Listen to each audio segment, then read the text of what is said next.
William Calley, as told in The Lake of the Woods.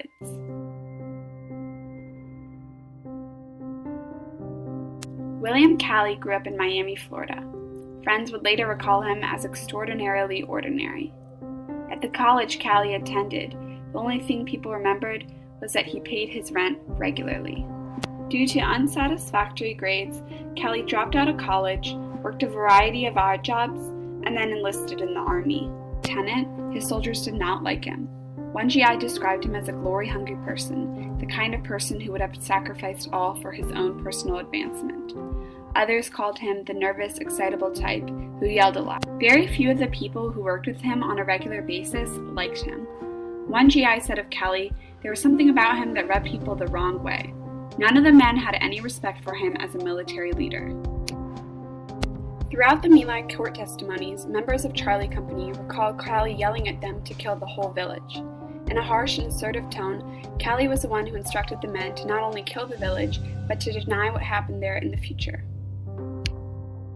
Calley is defined by his insistence on murdering an entire village, his extreme obedience, and the harshness he treated his soldiers and other acquaintances. In The Lake of the Woods, Tim O'Brien very accurately depicts William Calley as both a soldier and person.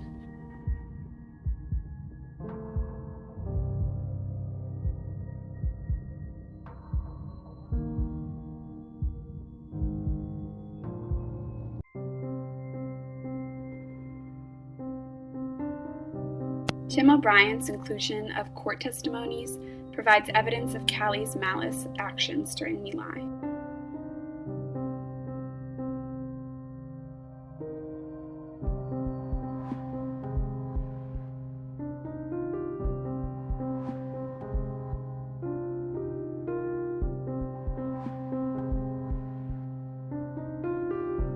This quote proves Calley instructed John and Charlie Company to commit the murders, portrays Calley's lack of guilt, and emphasizes Calley as a murderer.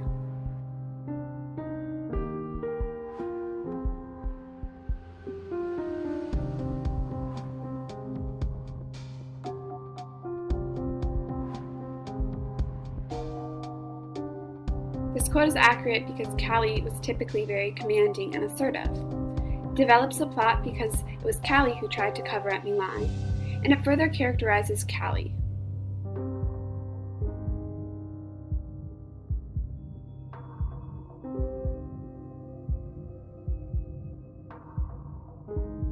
This testimony by Paul Milo is very accurate because it develops how Calley committed and led lots of the killings at My Lai, and it piggybacks off of Calley's tendencies to act impulsively and callously.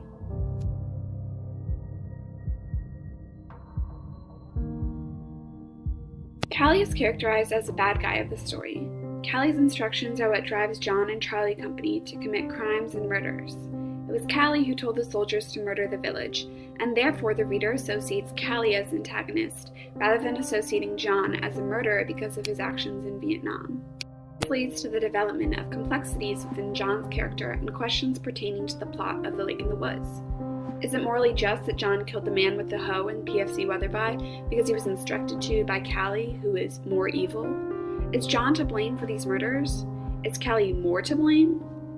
Furthermore, O'Brien raises the question of who is really responsible for wartime crimes. Tim O'Brien purposely includes the accuracy of Calley's character in order to drive the reader to think about these questions and to question the extent of John's innocence and goodliness.